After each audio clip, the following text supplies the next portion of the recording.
and One Nation FM.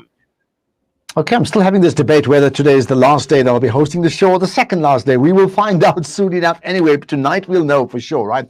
Well, it's certainly a privilege for me, as I've been doing all throughout the month, speaking to people that fits into this category of what I'd call champion people. And why? Because champion people build champion nations. That's something, as you know, from the project that I drive, Champion South Africa, absolutely resonates.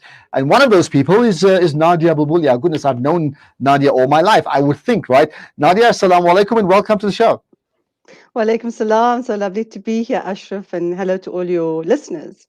Thank you. I was saying, I do think I've sort of known you all my life. Certainly you and your entire family. My entire life, from Oriental Plaza days when you had that fabulous fabric store. Yes. Well, there you are. So it's a long, long time. So let's talk about. I want to jump into what you're doing now, right? Yeah, there's many things you've done. I would think. In the media space, by the way, so we've been parallel, but very much you've been very much a regulator, right? What is it you do now? Association of Broadcasters, which is the industry body for the broadcasting industry in South Africa. We represent the industry in broadcasting policy matters, industry matters, research matters. And so, the traditional broadcasters that you've been associated with are all members of the NAB. We really are the voice of the regulated component of the broadcasting industry. And in terms of that, is that an industry regulation appointed by government, or does it come from the different organizations who then set you guys up to regulate themselves? Right. So the interesting thing about the National Association of Broadcasters, it was actually created and formed at, the inception and the dawn of democracy. Broadcasters at the time got together and they were actually preparing for what this new environment would be like. Remember, pre-democracy and then the bad old days of apartheid, the media was really state media, state controlled. So the broadcasters at the time really got together to create an industry body. And there's a National Association of Broadcasters in America. There's other state-regulated industries. So this organization started way back 92, 93. And as the industry grew, all the since became part of the NAB. The NAB also created the Broadcasting Complaints Commission of South Africa, the BCCSA. I'm sure you're very familiar with them as well, Ashraf. Absolutely. And that institution is recognized in legislation. So there's provision in legislation for such an institution to exist. And that's what we call a self or co-regulatory mechanism. But the NAB is a voluntary association. So broadcasters are part of that. And what we really do is we kind of make, useful, meaningful, we believe, interventions in the regulatory policy space in South Africa. And I think, Ashraf, we mustn't forget that broadcasting has grown in leaps and bounds since 1994, when we introduced this three-tier system where we license community stations, commercial stations, and we had to re-license the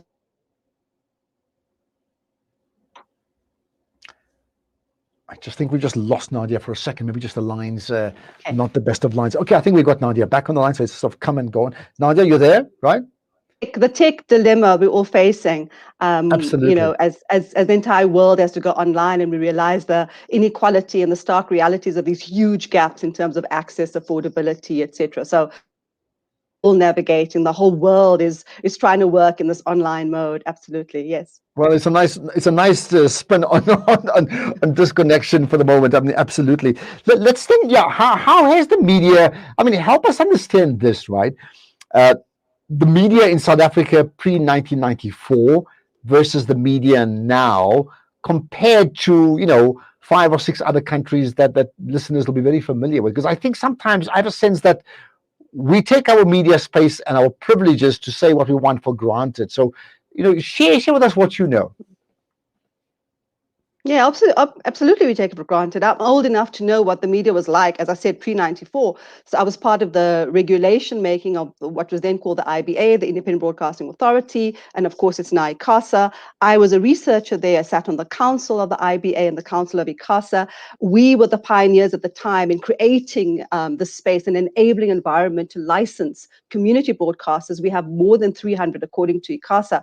We'd never had community radio licenses, during apartheid. start date, we open this environment where we have the opportunity for local communities to connect with their communities, to represent the needs and interests of those communities. We then licensed a whole lot of commercial radio broadcasters. And in the beginning, what we did was the SABC stations were then privatized. And so a few of the stations then went into other ownership hands. And of course, we reorganized the SABC. It was a state broadcaster. It was the machinery of the state at the time. And so we had to reorganize the public broadcaster. The whole remit had to be reviewed, revisioned. You flash forward into 2021, it's incredible to see what's happened and how it's grown. And of course, there's the growth of social media. And you've been engaging really, very profoundly as well in the work that you do, because you've been able to work across the various platforms. And I think that's what we're beginning to see, is that there's now even more space and opportunity for voice, that we live in a constitutional democracy. I never take right. We have the freedom and the space to have these debates in contested spaces. And we so often forget that, 27 years of this democracy building, it's been hard, it's been tough. But if you even watch the Zondo Commission, the one thing that Cyril Ramaphosa mentioned is that he saw the media as patriots of this country. I think that we do take so much for granted. And I think it's got to do with often we don't tell the story. The narratives are lost. We don't take the time to educate, to mentor, to bring people along to how we got here. And so new people get licenses through ICASA, and it's like magic. Poof, you can go on air, you can, freedom of speech and expression. Of course, with that comes responsibilities, and we've got very strict codes and guidelines in place. But there you go. Very world where we were gagged, where there was censorship, where we were suppressed, where we could not express who we are, what we are, and our identities and our cultural histories were all eroded. So I think we've come a long way, and I think people need to take the time to understand it and appreciate it better. Yeah. Now, the plan is not to have a full-on discussion about the media, because that's another chat in its own right, excepting to say that, you're right about community radio, and I sort of owe my emergence in the media space to the launch of The Voice, a community station, as you would know, probably like in the Fordsburg area, and suddenly you got a voice and you can talk and you're lucky and you can get paid for this type of thing. So that would have never opened up if I didn't have that chance at community radio. So I think point taken. But why are you doing what you're doing? What's in it for you? What's your drive? Well, I'm a committed, proud South African. We've come a long way in this country. We lived through the worst of imaginable. We know what's happening in Palestine. And this is the other thing, is that every single one of us are social activists. We're social beings. I believe we need to build this country. It's our country. We have opportunities and spaces. We need to influence change. So, I kind of got into this quite honestly more by accident. There were many different paths I could have taken. But when the regulator was being formed in 1994, I kind of got a call, and it was a professor of mine from Wits University, John van Zyl, who he was one of the founding people at the time around the creation monitoring. Remember, the elections were being monitored, and he said there was going to be this new regulator, and we needed to get on board, and we needed to start working very closely, because we're going to be developing new policies, a whole new policy framework. And just the thought of that, we'd never had that before, and it all kind of happened quite honestly by accident. So I go in to become a researcher at the then IBA, and very quickly things progress and develop. And then, we did a lot of work in the area of young people, of children, of women, of key issues of diversity and inclusion. And here you kind of aligning this with, as I said, our constitutional principles.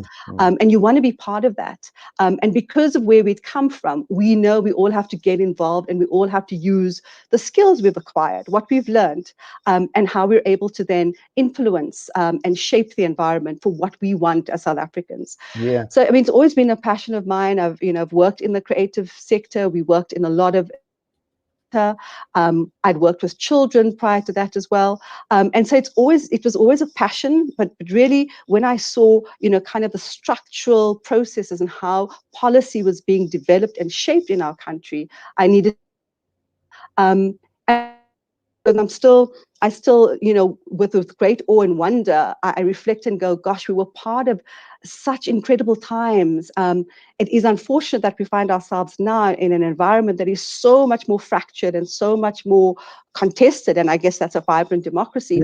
But those early years was really about what we were going to create, the new spaces we were making. So I've always been interested, and as I said, it kind of came to me as opposed to me going to look out for that. And that's where I've spent my time. So in communications, in telecommunications, and really now the work that I do is again still about creating a robust, sustainable industry, because we need sustainable media. We need sustainable everything. The creative sector, every industry needs to be sustainable. Absolutely. And you raised some interesting points. I mean, I'm part of this movement that drives, called Champion South Africa, and hopefully a lot more will emerge in the next year or two around that. Okay, but linked to that is this notion of when you win, South Africa wins, or alternatively, champion people build champion nations. And the point I want to bring up, often when we talk about people who are activists, we tend to very literally see them as activists, on the field, in the roads, outside a building, very topical right now. But the truth is, if I understand you correctly, your purpose is a life of activism, and you just use this particular channel. Others are doing it elsewhere, right? I mean, that's absolutely it. And as I said, in this program you're doing around champions, I keep saying, every single South African, I believe, that is committed to building this country as a champion, we need to be driving in that direction.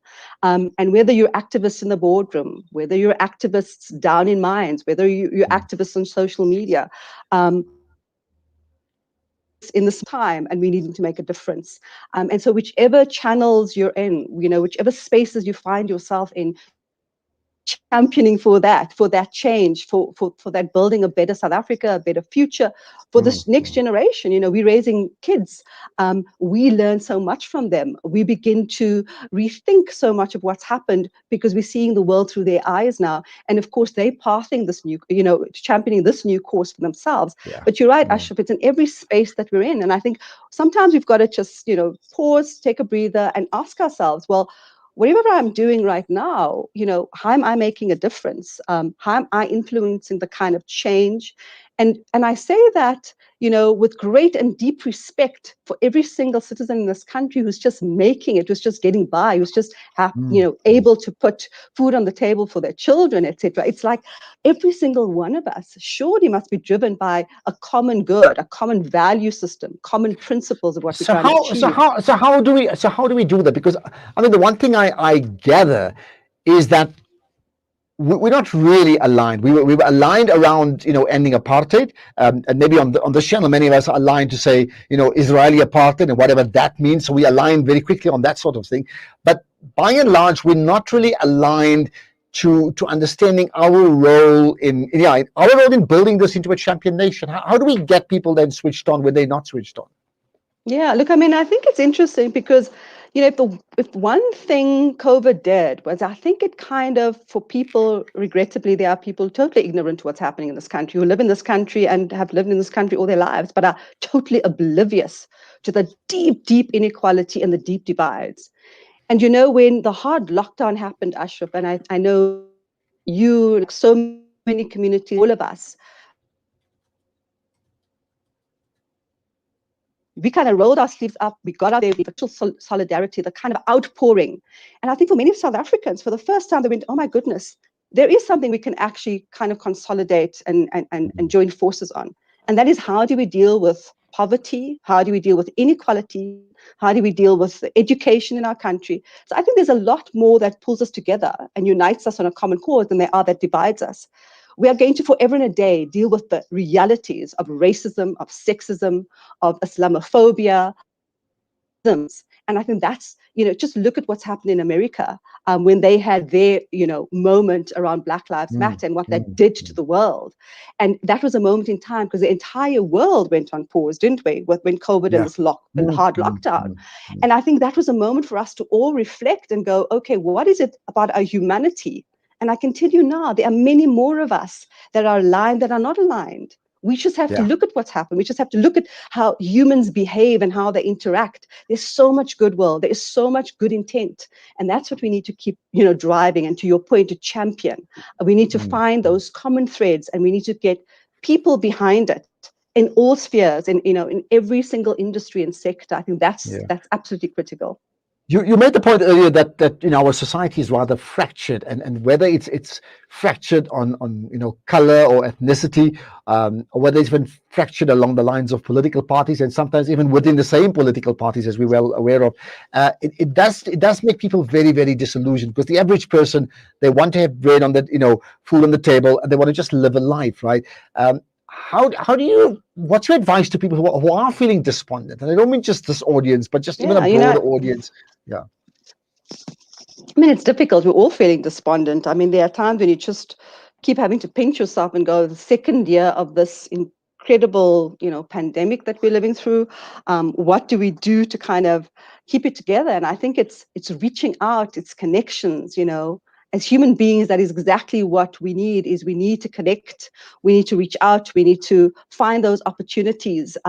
We need to find, even in solace. And I think certainly now with Ramadan, it's been an incredible time again, kind of this spiritual journey that we go through, but also the connectedness with communities, with friends. But what we need to do is we need to reach out. We need to reach out beyond our boxes, beyond our boundaries. And I think it's often when you just, begin to reach out, you start seeing what the opportunities and the possibilities are. I mean, I think, personally, you'd have your network of friends. Obviously, you've got your family, and I think family is absolutely, the bedrock is essential. But you've got those good friends. I think it's also the associations you have, as I said, across different platforms, spheres, and industries. And I say to people, just get out of your comfort zone. And we remind people to just pause for a moment and think about everything that's working. Before we start, with a groundswell of kind of the world is awful, the country is awful. What is actually working? What can I do to make that work better? What can I do to start changing? And I think that for me is critical, because otherwise we all just, why on earth do we want to get pulled down? I keep saying this is our country. Only we can build this. Don't wait for outside forces to do it for us. We need to connect. My language. Yeah, well, you speak all my you've language. Been connecting with people all the time, Ashraf. That's what you've been doing through the media, and I think communications is. And it's about just finding those people in your life who, when you make that call or send that text, gives you that kind of smile. It's who does that for us? Who really does that for us? And I think we need to go back to that. I mean, share with us. I mean, is an example of something that you do deliberately, maybe daily, in reaching out? I've got lots of little WhatsApp groups, as we all do. And it's interesting how some of them are extremely intellectual. It's all the business stuff. Some of them are just fun nonsense. It's kind of, did you see this? Ha, ha, ha. And that's the kind of thing that you need. And of course, there are the whole range of WhatsApp groups that are doing incredible schemes around just consistent giving, consistent, how do I get connected? They're the basic things like just basic education, people needing to get into schools, this basic information that people just don't have or don't have access to. What is it that you can do that can just assist somebody? The simplest of things, we take it for granted, I think you're the Charlotte right. McLeafy Hospital, that's just, there was a terrible fire. There have been queues of people outside waiting to get into the hospital. And I've seen people beginning to start handing out food. These are the kinds of things that just happen because people are waiting. They keep waiting for the hospital to be reopened. There've been ditches and issues. But every day there are opportunities and moments. But for me, it's about reaching out and connecting friends, family, associates. Yeah, we've got about a minute and a bit to go, incredibly. So two things that I'd just like to ask you. I mean, we'll start with the second part, which is, well, what for you has been your strongest trait that has led you on a path of success? Gosh, that's very interesting. I mean, success is like it is different things for all of us. Success is really just, as I said, raising kids, getting through this. For us all being here, getting through COVID is a major success in itself. I think you just have to be true to your value system. You have to be authentic. You have to be confident in who you are. And I think all of us have to learn to occupy the spaces we work in. We cannot retreat. We cannot retreat. Now is the time for us to all, be able to move forward. And I think for me, what's important is if there's a craft or something you're passionate about, you need to learn as much about that. You need to make it your everyday business. You need to have something that drives you, that keeps you anchored. And it's great to have people who are also extremely honest and critical. And you need to take that on board. Way, because that's so often, especially at my age now, I look at these young people and I go, oh my goodness, at your age, you know what I was doing? It's like, it's a different generation, Mom. You need to understand the world has changed. And so we also need to step back, and we need to have those intergenerational conversations with deep respect as well. Okay, here's the last thing, just a one-liner. Your greatest trait is what? Gosh, I can't even think of my greatest trait. I'm probably still developing it. Thank you very much. It's a work in progress, like everything. Maybe that's a trait, that everything is a work in progress, and you see that as it is. Listen, great chatting to you. Love the conversation, and hopefully we'll have it again some other time on other platforms as well. Absolutely. Nadia Bulbulia, inspiring, absolutely. Thank you so much. There you are, Nadia Bulbulia, the Executive Director of the National Association of Broadcasters, so the NAB, and holding up a formidable position in the South African broadcast regulatory space. Okay, coming up next, it's Just 13 by Sheikh Tawfiq